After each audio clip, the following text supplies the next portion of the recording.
Hello, good morning, darlings. This is the last day of camp for me and cooking, and today our lovely recipe is some gourmet grilled cheese, everybody's American favorite grilled cheese.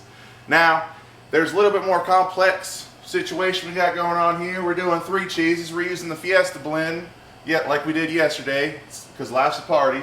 Then we got our mild cheddar cheese, and we got our mozzarella cheese, and of course we got our Roma tomato, add in that little Italian flavor for it, and then our leftover red onion from yesterday, and of course always our butter with olive oil. That's healthy cholesterol. Alright, we also got some garlic and herb and some other seasonings over there, but we're going to go ahead and get started and just start slicing and dicing. And as always, I've already washed these. You always want to wash your fruits and veggies before you start cooking with them, just in case there's pesticides and whatnot on them.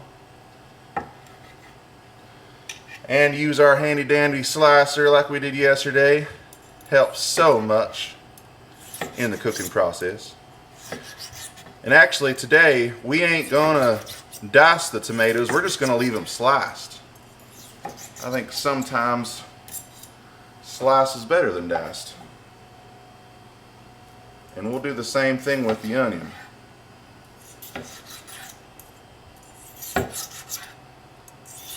Because diced can be very good if you don't want the flavor of the food to take as much dominance in the situation. But in this case, with our gourmet grilled cheese, we want to make sure that you get some of that stringy goodness going on within the grilled cheese.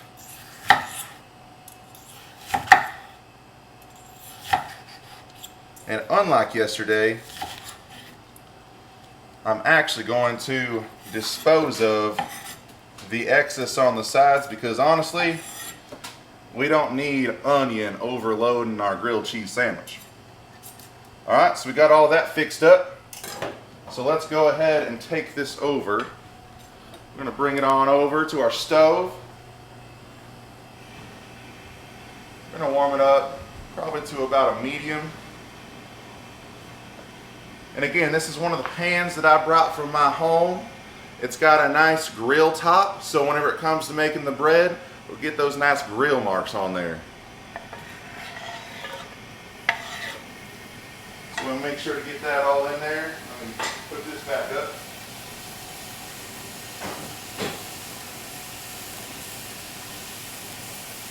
So as it cooks, we have a non-stick pan, but the great thing about this pan is, you know what, we're going to throw some olive oil in there. Little Italiano. And of course, little secret ingredient too, oregano. Throw some herbs into this.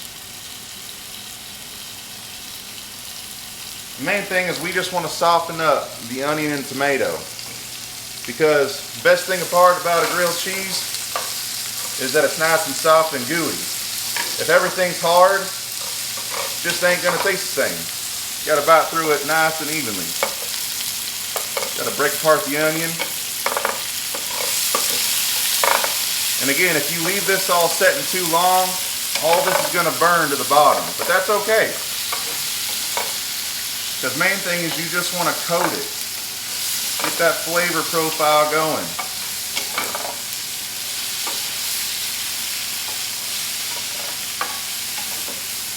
It already smells delicious. And again, I could have used salt and pepper, but sometimes salt and pepper is just too basic. You got to go for the extra flavor in life. I'm actually going to turn this down just a little bit because it is popping oil.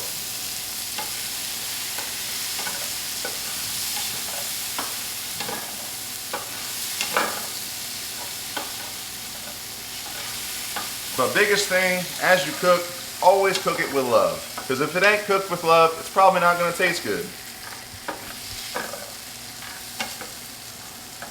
So I'm going to go ahead and grab this for a second. The moisture within itself will continue to soften the vegetables And as it does that, let's go ahead and come back over here. All right, we're gonna grab our bread. I'm gonna separate it. I'm gonna open up the bags that I did not already do.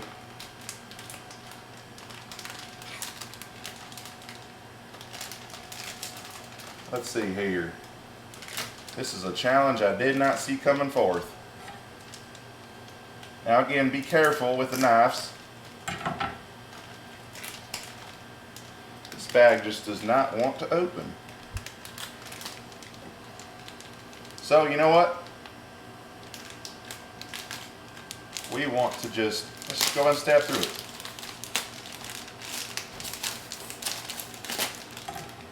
There we go. We're going to pour some of that on there.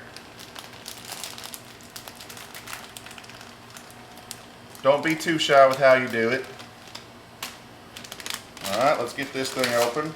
That tore much easier. Throw some mozzarella on there.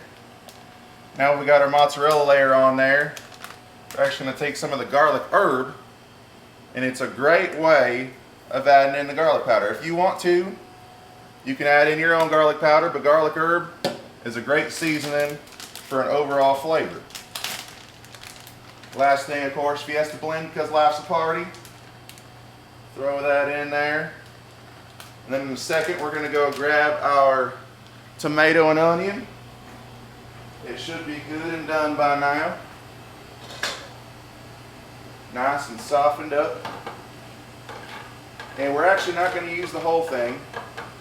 We can actually save some for another plate, because about one tomato will get you 2 plates out of it.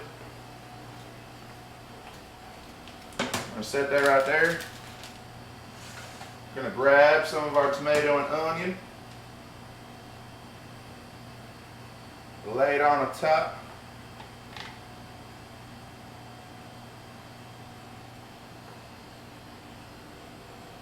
Don't be shy. You can pack it as much as you want to. But like I said, we don't need to overload this thing. So that's about good. Let's go ahead and close it up.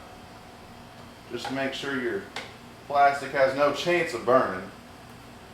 Just take it off the stovetop. Grab our butter. Normally I don't do this, but I haven't got another knife ready, so I'm just going to go ahead and use my chef's knife. They do make butter in knives, but I'm a little crazy.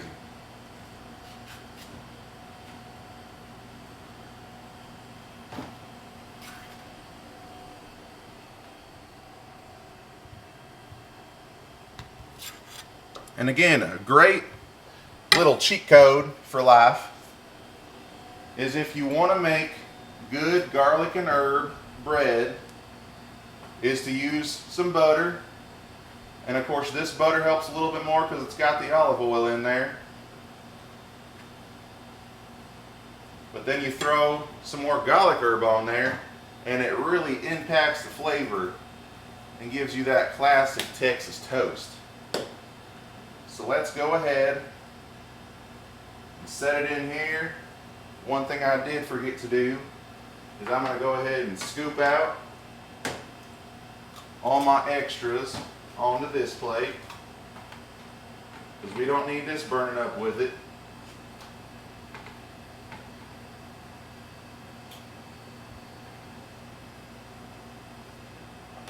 And again, if you look in here, is we got a nice flavor profile down at the bottom that we are going to be using those juices a little bit. They'll soak into the bread. Oopsie doopsie, let me watch that in a second. But I'm going to go get this started on low. Make sure it's cooking up good. And again, you want to have clean cooking utensils. I'm going to take this over here. Now our lovely church has a nice option that not many know about. Just turn that nozzle there, turn that nozzle there. Turn on the water and wow, look at that. Because during the COVID times, we don't want to have no gross bacteria or virus infecting our food. We want to make sure everything's clean.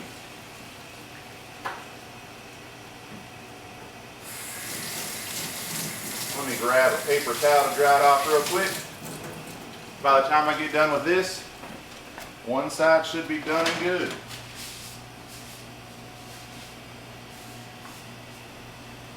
All right. So cheese is in there and it's already melting. If you'll come in here and check it out. The great thing about that cover is it keeps everything melted. Now it is a slippery one because of all those juices that were in there. Whew, it is hot. There we go. So maybe we'll turn up the temperature just a little bit because it is getting very gooey.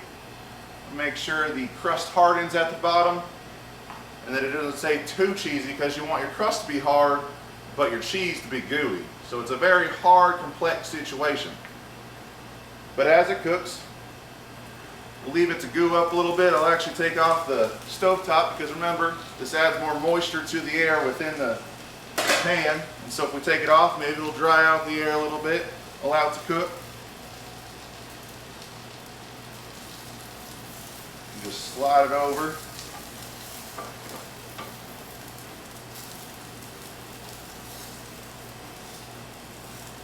Press it down a little bit.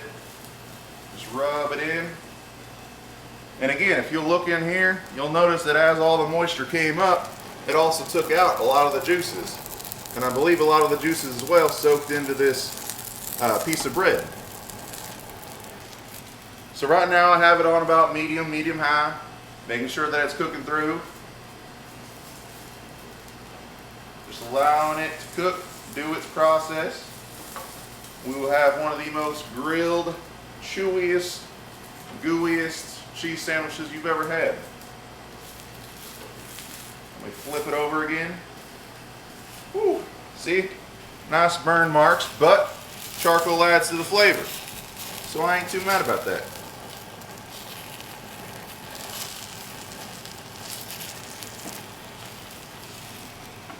We want those nice grill marks. Alright, let me go ahead and turn off the stove. Make sure not to leave your stove running. That's a huge, major household thing. You don't want your house burning down, okay? Take care of your kitchen, take care of your house. Look how delicious that is. Nice char grilled marks from our grill pan. Bring it over here.